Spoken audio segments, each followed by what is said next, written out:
الحمد لله وحده لا شريك له والصلاة والسلام على مكان المحاضر وعلى آله وأصحابه الذين أوتوا عهدا أما بعد فأعوذ بالله من الشيطان الرجيم بسم الله الرحمن الرحيم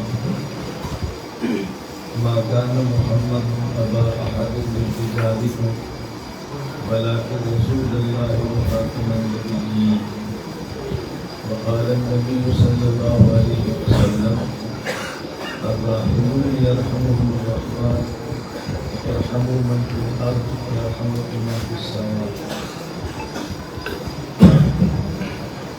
الرحم جنة من الرحمن ومن وصلها وصله الله ومن قطعها قطعه الله وكما قال النبي صلى الله عليه وسلم اللهم صل على محمد وعلى آل محمد كما صليت على إبراهيم وعلى آل إبراهيم إنك حميد مجيد اللهم بارك على محمد وعلى كلمة توفيق عطا فرمائے۔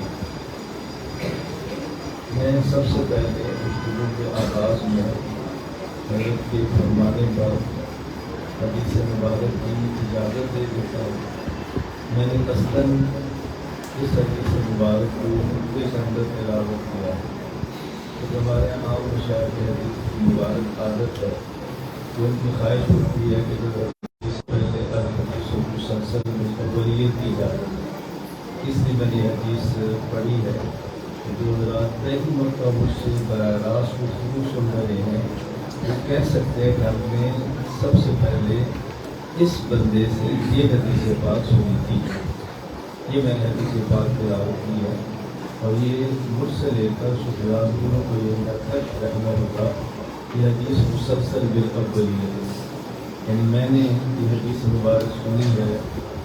آپ جانتے ہیں ڈاکٹر سید عنایت اللہ صاحب کرما والے شیخ عبدالرحمٰن کوثر مدینہ منورہ آج کل بحرین میں ہیں، شیخ عبدالعلی طارق پاکستان والے اور بعض محدثین سے ان سے میں نے پہلے حدیث یہی سنی ہے، اس لیے یہ میری جو حدیث مسلسل بالاولیت ہے اور میں آپ کو سب سے پہلے اسی حدیث مبارک کی اجازت دیتا ہوں۔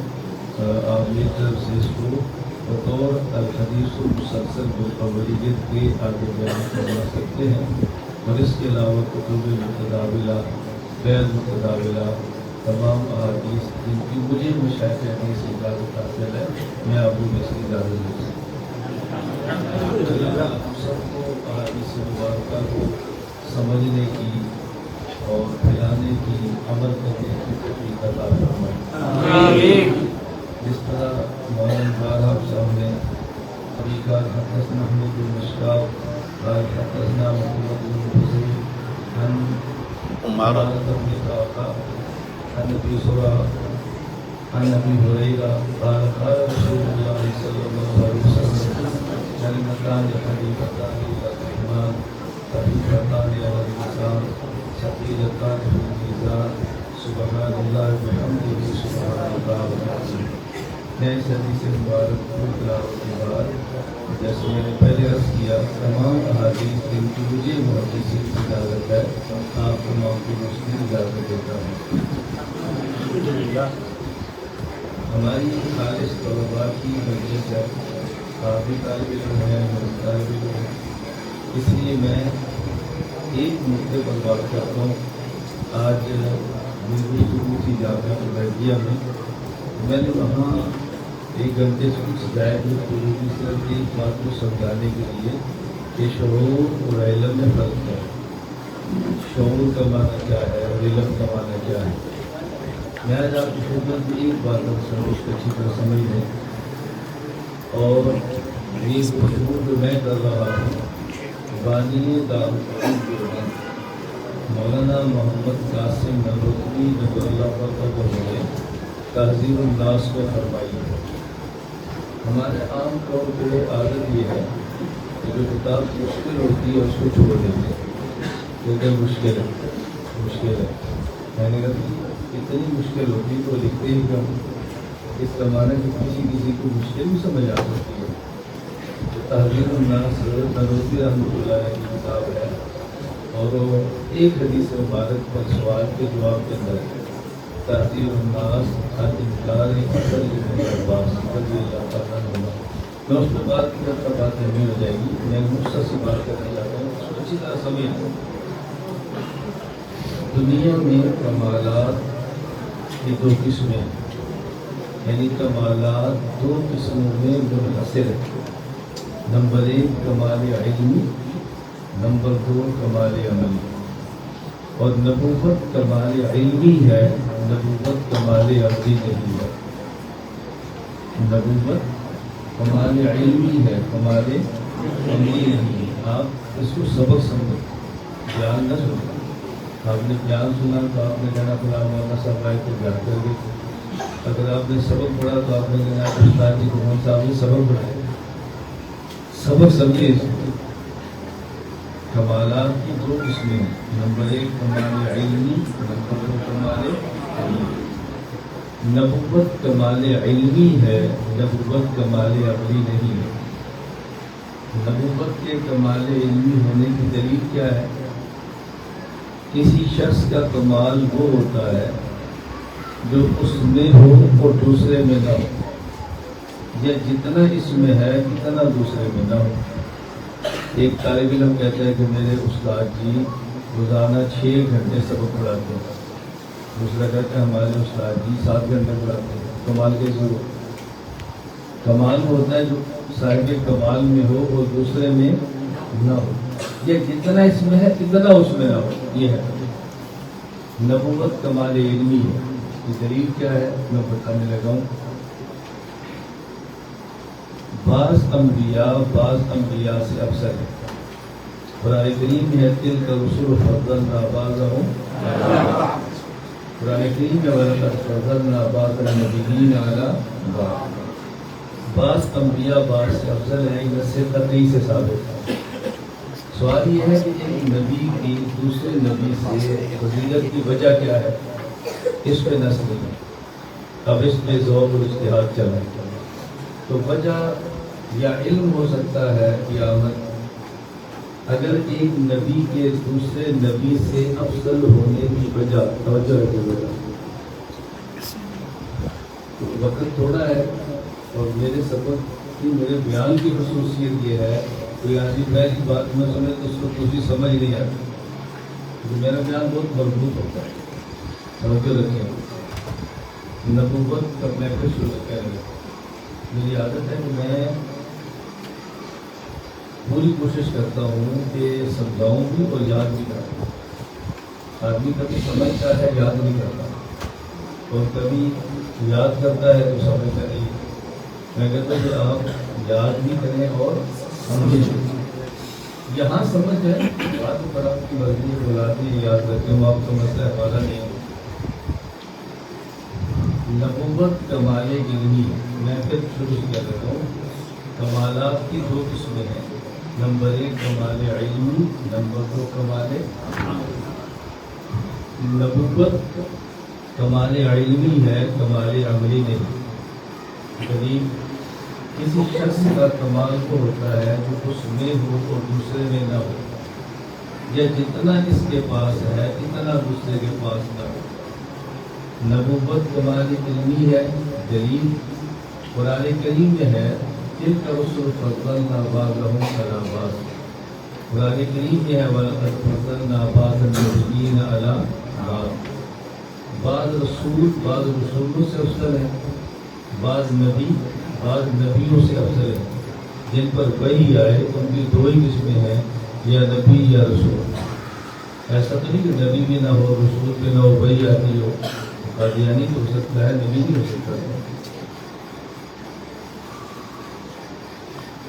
توجہ رکھیں بات۔ اب ایک نبی کے دوسرے نبی سے افضل ہونے کی وجہ، ایک نبی ایک رسول کے دوسرے رسول سے افضل ہونے کی وجہ یا علم ہوگا یا عمل ہوگا۔ عمل نہیں ہو سکتا، کیوں؟ اگر عمل ہو تو یہ ایک اجماع کے خلاف ہے۔ یہ کس کے خلاف ہے؟ اجماع کیا ہے؟ رسول اکرم صلی اللہ علیہ وسلم تمام انبیاء سے افضل ہے، اگر عمل وجہ ہوتی تو نوح علیہ السلام کیونکہ نوح علیہ السلام کی اعلان نبوت کے بعد کی عمر 950 سال ہے، 950 سال تبلیغ فرمائی ہے، رسول اللہ صلی اللہ علیہ وسلم کی 23 سال ہے، تو ظاہر ہے 950 سال کے اعمال کو 23 سال سے زیادہ ہوتے ہیں، تو عمل زیادہ ہے پھر بھی وہ افضل نہیں ہے، تو معلوم ہوتا ہے کہ وجہ عمل نہیں ہے، وجہ علم ہے، لہذا جس نبی کے پاس جتنا علم زیادہ ہوگا اتنا ہی وہ نبی دوسرے نبیوں سے افضل رسول اکرم صلی اللہ علیہ وسلم افضل انبیاء ہے، کیوں؟ اس لیے کہ آپ کے پاس تمام انبیاء کے علوم سے زیادہ علم ہے، آپ کے پاس علم تمام انبیاء سے زیادہ ہے۔ اس پہ دلائل کیا ہیں؟ میں ایک دلیل پیش کرتا ہوں، وقت کا میں ایک دلیل دیتا ہوں۔ وَإِذْ أَخَذَ اللَّهُ مِيثَاقَ النَّبِيِّينَ لَمَا آتَيْتُكُم مِّن كِتَابٍ وَحِكْمَةٍ ثُمَّ جَاءَكُمْ رَسُولٌ مُصَدِّقٌ لِّمَا مَعَكُمْ، مَا مَعَكُمْ یہ مصدق ہے، اور رسول اللہ صلی اللہ علیہ وسلم مصدق ہے۔ مصدق وہی ہوتا ہے جو جس کی تصدیق کرتا ہے اس کو اس کے پاس علم بھی ہو۔ مجھے آپ ایک نحو پر کتاب لے کے دیں اور کہیں اس کے اوپر تقریر دیتے اور مجھے نحو آتی نہیں، کبھی کیسے لکھوں گا؟ میں تصدیق تو تب کروں گا جو اندر اس کے اندر لکھا ہے، مجھے بھی اس کا پتہ کیا ہے، پھر کروں گا۔ مصدق لما معکم، یہ آیت اس بات کی دلیل ہے کہ رسول اللہ صلی اللہ علیہ وسلم کے بعد تورات، انجیل، زبور اور صحف کا علم تھا، تو حضور کا علم سب سے زیادہ ہوگا، تو رسول اکرم صلی اللہ علیہ وسلم سب انبیاء سے افضل ہے۔ تو میں نے کہا نبوت کمال علمی ہے، ایک ہے۔ نمبر 2، نبوت کمال علمی ہے، کوئی امتی، توجہ رکھنا، کوئی امتی اپنے نبی سے علم میں نہیں پڑھ سکتا، کوئی امتی اپنے نبی سے علم میں نہیں پڑھ سکتا، یاد رکھنا، کسی نبی کا امتی علم میں اس نبی سے آگے نہیں بڑھ سکتا، بظاہر عمل میں بڑھ سکتا ہے، بظاہر عمل میں بڑھ سکتا ہے۔ اگر نبی کا کمال عمل ہوتا تو امتی عمل میں نبی سے کبھی آگے نہ بڑھتا، وگرنہ کمال کیسا؟ رسول اکرم صلی اللہ علیہ وسلم نے پوری زندگی میں 5 نمازیں پڑھی ہیں، پہلے دن بھی شروع کی ہو، میں سمجھانے کے لیے کیا اعلان نبوت کے بعد پہلے دن بھی شروع کی ہو تو 23 سال ہی بنتی ہے، اور امتی تو 60 سال میں پڑھتا ہے، یہ تو ایک امتی ہے۔ رسول اللہ صلی اللہ علیہ وسلم نے اگر ہر سال روزے رکھے ہو تو 23 سال ہی ہوں گے نا، امتی تو 50 سال رکھتا ہے۔ رسول اللہ صلی اللہ علیہ وسلم نے ایک حج کیا، ہر سال بھی فرماتے 23 ہی ہوتے نا، امتی تو 60 کر لیتا ہے۔ رسول اکرم صلی اللہ علیہ وسلم نے پوری زندگی میں مکمل قرآن ایک بار پڑھا ہے، مکمل قرآن نازل ہوگا تو مکمل پڑھیں گے نا، جب تک مکمل میرا ہی تو پڑھیں گے کیسے؟ تو زندگی میں مکمل قرآن ایک بار، اور امتی ایک امتی کتنے قرآن پڑھتا ہے؟ یعنی خود ہمارے مرکز اہل سنت والجماعت میں ہم سال میں ایسے حفاظ پیش کرتے ہیں جو ایک حافظ ایک مجلس میں مکمل قرآن زبانی سناتے ہیں اور لائیو سناتے ہیں، لائیو۔ یہ آف لائن بھی شروع ہو گیا، میں الحمدللہ آن لائن کا مجھے آن لائن الحمد سے والناس تک ایک مجلس میں ایک بچہ قرآن پڑھے، اس کا آغاز میں نے کیا۔ ہم میڈیا پر آئے تو ویسے نہیں آئے، دیوبندیت کے سب سے پہلے میڈیا استعمال میں نے شروع کیا ہے، باقی سب میرے پاس ہے۔ باضابطہ میڈیا میں نے پھر استعمال شروع کیا ہے، میں نے اس وقت استعمال کیا جب سارے حرام کہتے ہیں، میں نے اس وقت کیا، کیوں؟ میں کہتا تھا یہ ضرورت ہے، میں حلال حرام کو بحث نہیں پڑھ رہا، یہ ضرورت ہے، اور ضرورت کا ضابطہ ہے ضرورات قدر بقدر ضرورت، جتنی ہے اتنی استعمال کر لیں، جتنی نہیں چھوڑ دیں بس۔ میں خیر صرف بات عرض کر رہا ہوں کہ پیغمبر کی امت کا کوئی فرد بظاہر عمل میں نبی سے بڑھ سکتا ہے، علم میں نہیں بڑھتا، اس کا معنی کہ کمال علم ہے، نبوت کمال عملی نہیں۔ اور یہ بھی میں نے آپ سے کہا کہ بظاہر امتی اعمال میں نبی سے بڑھ سکتا ہے، بظاہر کا معنی کیا ہے؟ عمل سے مقصد اجر ہے، توجہ رکھنا، عمل سے مقصد نبی کا عمل دیکھنے میں اگرچہ کم ہو وزن میں کم نہیں ہوگا. کیوں؟ قیامت کے دن جو اعمال کی قیمت ہوگی وہ اعمال کو گنا نہیں جائے گا. قیامت کے دن اعمال کو تولا جائے گا. قرآن کریم میں کہیں بھی اکثر و عملہ کا ذکر نہیں ہے. قرآن کریم میں جہاں بھی ذکر ہے احسن عمل، احسن اور ہے اکثر اور ہے. فَلَا نُقِيمُ لَهُمْ يَوْمَ الْقِيَامَةِ وَزْنًا، یہ کفار کے لیے ہے. وَنَضَعُ الْمَوَازِينَ الْقِسْطَ، قیامت کے دن اعمال کو تولا جائے گا، اعمال کو گنا نہیں جائے گا. یہ بات سمجھنا، اعمال کو گنا نہیں جائے گا. اور اعمال کے وزن کی بنیاد، اعمال کے وزن یوم القیامہ، یہ جو اعمال کے وزن کی بنیاد ہے وہ اخلاص، تواضع، عاجزی، تذلل، یہ کیا ہے؟ عاجزی، اخلاص، تذلل، تواضع جو بھی ہے. اور تواضع کی بنیاد، تواضع کی بنیاد ہمیشہ عظمت ہوتی ہے. عظمت کی بنیاد معرفت ہوتی ہے. معرفت کی بنیاد معلومات ہوتی ہے. یہ بات سمجھیں. ہمارا اہل سنت والجماعت احناف دیوبند کا نظریہ ہے کہ عرب امتی ہوں، ان کے عرب سجدے ہوں، پیغمبر کا ایک سجدہ ان سے افضل ہے. نبی کا ایک سجدہ امت کے اربوں سجدوں سے افضل ہے. عرب سجدہ دیکھنے میں تو زیادہ ہے. میں بات کیا سمجھا رہا ہوں؟ امتی کا عمل بظاہر بڑھ جاتا ہے، حقیقت میں نہیں بڑھتا. ایک ارب سجدہ کہاں اور ایک سجدہ کہاں؟ امتی کا، نبی کا ایک سجدہ امت کے اربوں سجدوں سے افضل ہے. دلیل، قیامت کے دن اعمال کو تولا جائے گا اور وزن اعمال کی بنیاد اخلاص، تواضع ہوگا. اور تواضع کی بنیاد عظمت ہوتی ہے. عظمت کی بنیاد معرفت ہوتی ہے. معرفت کی بنیاد معلومات ہوتی ہے. اب میں آپ کو بات سمجھاتا ہوں. ہمارا مسافہ نہیں ہوگا تو ہماری جلدی ہے، تو ہماری فلائٹ ہے جہاں سے 2 گھنٹے ایئرپورٹ تک لگنے کے وقت بہت تھوڑا ہے، اس لیے میں گھڑی بار دیتا ہوں، ٹائم بہت تھوڑا لگے گا. میں بڑے شوق سے طلبا سے مسافہ کرتا ہوں. شوق سے اس لیے کرتا ہوں کہ مسافہ کرنے سے گناہ معاف ہوتے ہیں. آپ ایک بار معاف کریں گے، میرے 500 مرتبہ معاف ہوگا. تو میں کیوں نہ مسافر کروں؟ مفت میں بڑے شوق سے مسافر کرتا ہوں. جن کو اس حکمت کے لیے پتا وہ سمجھتے ہیں اس کو شوق ہے پیر بننے کا، لوگ مسافر کرتے ہیں. پیر بننے کا نہیں ہے. 500 مرتبہ مسافہ ہوگا تو ہمارے 500 مرتبہ معاف ہوں گے. تو میں کیوں نہیں مسافر کروں گا؟ مجبوری کی وجہ سے چھوڑتا ہوں. یہ بات اچھی طرح ذہن نشین فرما لیں. مسافہ کرتے ہیں. اب اس میں کون ہے؟ بڑے طلبا جو مجھے جانتے ہیں، جو جانتے ہیں وہ مسافہ اور طرح کریں گے. چھوٹے بچے نہیں جانتے، مسافہ اس طرح کے دیکھیں گے تو ان کے ذریعے میری عظمت نہیں ہے. وہ تواضع سے مسافہ کیوں نہیں کر رہے؟ بولیے، عظمت نہیں ہے. عظمت کیوں نہیں ہے؟ مجھے پہچانتے نہیں ہے، معرفت نہیں ہے. اور معرفت کیوں نہیں ہے؟ ان کو میرے بارے میں معلومات نہیں ہے. آپ باہر دیکھیں نا، کوئی بوڑھا آدمی سڑک پر کھڑا ہوگا، طالب کے ساتھ گزرتے جائیں گے، پتہ چلے کہ فلاں تک سے شکل علی سے پھر وہی فوراً حالت بدل گئی. تو میں کہہ رہا ہوں وزن اعمال کی بنیاد تواضع، عاجزی، اس کی بنیاد عظمت، عظمت کی بنیاد معرفت، معرفت کی بنیاد. اب ذرا سمجھیں، ایک سجدہ پیغمبر کا امت کے اربوں سجدوں سے افضل ہے. اس کی وجہ کہ نبی کا نبی کا تنہا علم خدا کی ذات اور صفات کے بارے میں اتنا ہے کہ اربوں امتیوں کا علم ان سے کم ہے.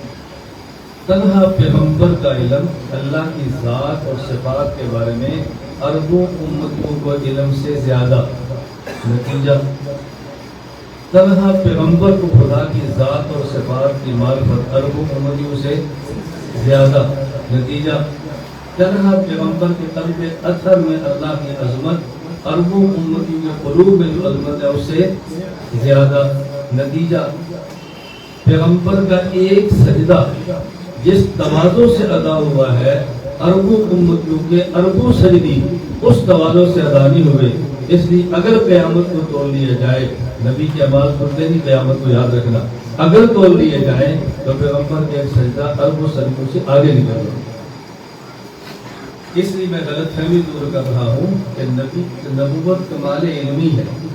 امتی بظاہر عمل میں نبی سے بڑھ جاتا ہے، لیکن بظاہر کا معنی یہ نہیں ہے کہ حقیقت میں بڑھ جاتا ہے.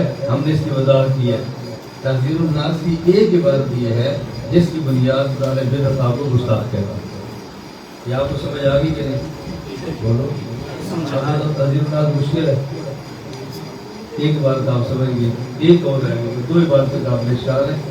اور لوگ تحذیر الناس بہت مشکل ہے. اس کو مجھے رات ڈھاکہ میں ایک ساتھی آ کر ملا، پڑھ رہا تھا، تو اس نے مجھ سے تخصص آن لائن کیا، ملنے کی کیا ہے. اب میں یہ کتاب میں ترجمہ بھی کیا، تو مجھے دیکھا یقین فرمائے تحذیر الناس پر میں نے 2 مرتبہ آپ کا درس سنا، پھر تحذیر الناس میں نے PDF نکالی، پھر میں پڑھ رہا تھا تو اوپر سے ہمارے استاد نے تحذیر الناس بہت مشکل ہے، چھوڑ دے اس کو. اس نے کہا کہ مجھے آسان لگ رہی ہے، آپ کہہ رہے مشکل ہے. ہم نے حضرت نبوی کے علوم کو لامساس کہہ دیا. بہت مشکل، بہت مشکل بھائی. یوں نہ اپنے اکابر کے ساتھ ظلم نہ کریں، ان کی تصحیح کریں، اس کو چھوڑے مت. اکابر کے علوم کی تصحیح کریں، ان کو چھوڑے مت. کتب کی تصحیح ہوتی نہیں ہوتی ہے، ان کی تصحیح کرنے کیا فرق پڑتا ہے؟ ہم نے چھوڑ دیا، میں نے چھوڑا نہیں، میں نے دیوبند کو دیکھا نہیں ہے، لیکن دیوبند اکابر کو نہیں چھوڑا. ہم ان کے ساتھ کریں تو نبوت کمالے بڑی. میں نے کیوں سمجھایا؟ میں نے بالکل شروع میں جملہ کہا تھا، اللہ کا شکر ہے کہ اللہ نے ہمارا تعلق اہل علم کے ساتھ قائم فرمایا ہے کہ یہ علم نبوت کا کمال ہے، اس کے ساتھ تعلق میرا اور آپ کا. حضور نے کیوں فرمایا ان العابدین ورثۃ الانبیاء؟ یہ فرمایا ان العلماء ورثۃ الانبیاء. جو کمال ہے وراثت تو اسی کی ہوگی نا، کیونکہ کمال علمی نبوت کا کمال یہ علم ہے. اس لیے فرمایا کہ میرے بعد میرے وارث یہ علماء ہیں. اللہ کرے ہم اس کو خود سمجھیں گے تو پھر باہر جائیں گے. ہمیں پتہ ہی نہیں ہم کون ہیں تو لوگ ہمیں کیا سنبھالیں گے. بادشاہ کے گھر میں بیٹا پیدا ہوا، شہزادہ جوان ہو گیا، ہر عورت لڑکیوں میں رہتا ہے، گھر میں سانپ آ گیا اور وہ عورتیں آواز لیں مرد بلاؤ مرد بلاؤ. وہ بھی کہہ رہے مرد بلاؤ تو مرد بلاؤ. بادشاہ کا بیٹا تھا، لڑکیوں میں جوان ہو، اس کو پتہ ہی نہیں کہ میں بھی لڑکا ہوں. تو آپ کو پتہ ہی نہیں کہ آپ کون ہیں، تو باہر آپ کی عزت کون کرے گا؟ کون قیمت دیکھے گا؟ ہمارا وقار کون کرے گا؟ عالم کو عالم بن کے جینا چاہیے. پھر قدر و منزلت ہوتی ہے، تھوڑی دیر لگتی ہے، عالم کو عالم بن کے جینا. میں کسی مفسر، محدث، فقیہ اور نحوی صرفی کا واقعہ بھی سنا تھا. علامہ تفتزانی کون تھے؟ یہ کوئی مفسر محدث کی بات میں نہیں کہہ رہا. علامہ سعد الدین تفتزانی ایک منطقی عالم ہے، اور دور کون سا ہے؟ تیمور لنگ کا. تیمور ایران کا تھا، بہت بڑا طاقتور بادشاہ تھا. میدان جنگ میں اس کی کان پہ زخم آیا، اس کی کان دور رہتی تھی نا، بالکل سیدھی نہیں ہوتی. لنگ سمجھ، تھوڑی سی لنگڑی گزر تھا لنگ. تو تخت پر تیمور لنگ بیٹھا ہے، سامنے سابق تفتزانی کو بلایا، جیسے بادشاہ درباروں میں علماء کو بلاتے ہیں استفادے کے لیے. تو اپنے تخت پہ بیٹھ کے تفتزانی کو تیمور لنگ یوں بیٹھا اور ٹانگ ایسی کیوں کی؟ وہ ٹانگ ایسے فولڈ کر نہیں سکتا. سمجھ آیا؟ علامہ تفتزانی اگر بیٹھے، تکیہ لگایا اور بادشاہ کی طرف ٹانگ یوں پھیلا کے بیٹھا. تیمور لنگ سمجھ گیا کہ مولوی تفتزانی کیوں گرم ہے. تو تیمور لنگ نے کہا ماں معذورم کے مارا لنگ، ماں معذورم کے مارا. اتنی خاطر سمجھ گیا نا، ماں معذورم کے مارا لنگس. تفتزانی نے کہا ماں معذورم کے مارا لنگس. میری مجبوری ہے کہ میں غیرت بنوں، میری مجبوری ہے. کسے کہتے ہیں عالم؟ کسے کہتے ہیں؟ کسی دور میں منطقی عالم کے اندر بھی غیرت ہوتی تھی. آج ہم قرآن پر بھی غیرت پیدا کرتے ہیں. کیا رونا رو میں آپ کے سامنے؟ بہتر دین کا کام نہیں ہوتا. لوگ ہماری بات نہیں سنتے. لوگ جرأت مند اور غیرت مند کی بات سنتے ہیں. بزدل کی بات دنیا میں کوئی نہیں سنتا. دین کا کام کرنا ہے تو غیرت مند بنو. تو میری بات یاد رکھنا طلبا، ناراض نہ ہونا، میں بات بڑی کھل کے کہتا ہوں. غیرت کا جنازہ اٹھتا ہے فحاشی سے، غیرت کا جنازہ اٹھتا ہے بے حیائی سے. موبائل پہ فیس بکیں بھی دیکھیں، موبائل پہ بے حیائی بھی دیکھیں، بازار میں لڑکیاں بھی کاٹیں اور یہ کہ لوگ میری عزت کریں تو شکر کر، لوگ تجھے جھوٹیاں نہیں مارتے، تو شکر کر تجھے جھوٹیاں نہیں مارتے، تیری عزت تو کرے گا. کیسے لوگ عزت کریں گے ہماری؟ کیسے کریں گے ہماری عزت ایسے کوئی نہیں کرتا. بات اچھی طرح سمجھ لیں. میں نے عرض کیا نبوت کمال علمی، ہم اس کمال علمی کے وارث ہیں.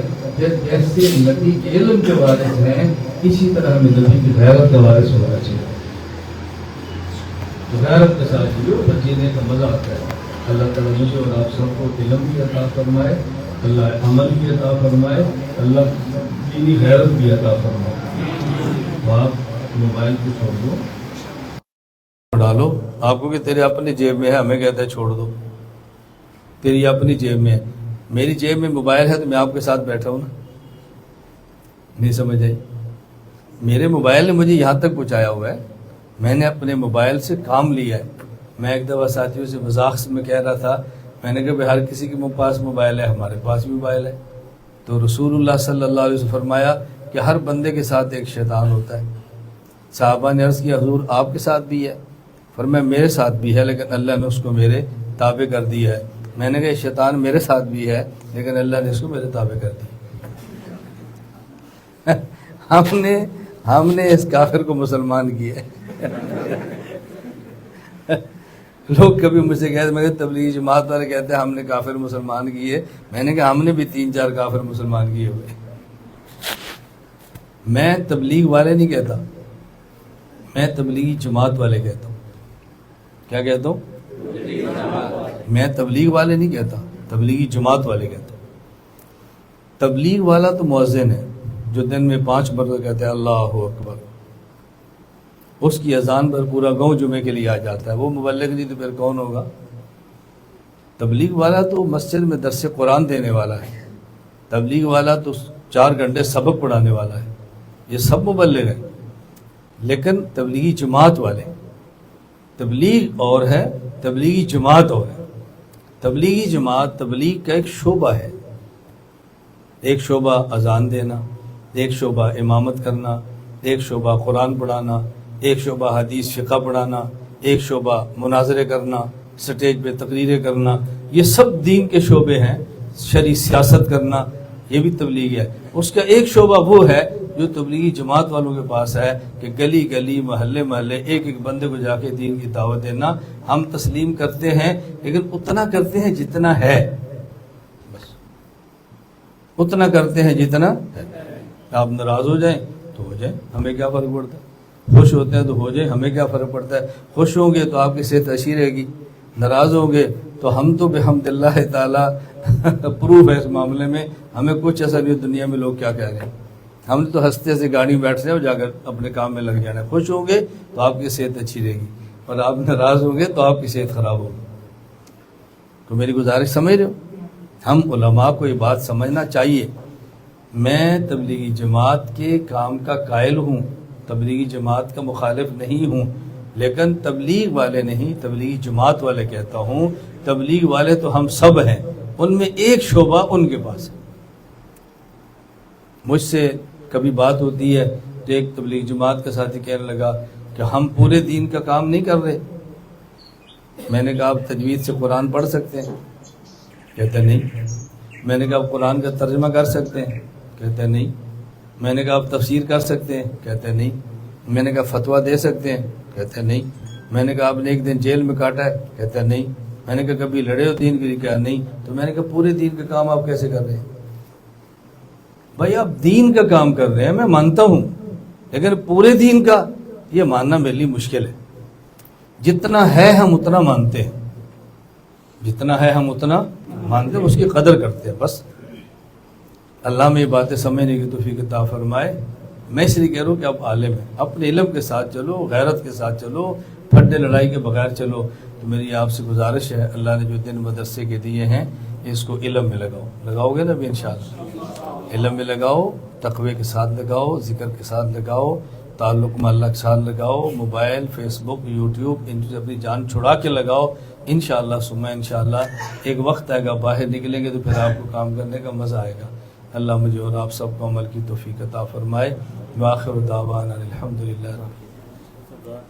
الحمدللہ رب العالمین والصلاة والسلام علی رسولہ وعلی آلہ وصحابہ اجمعین۔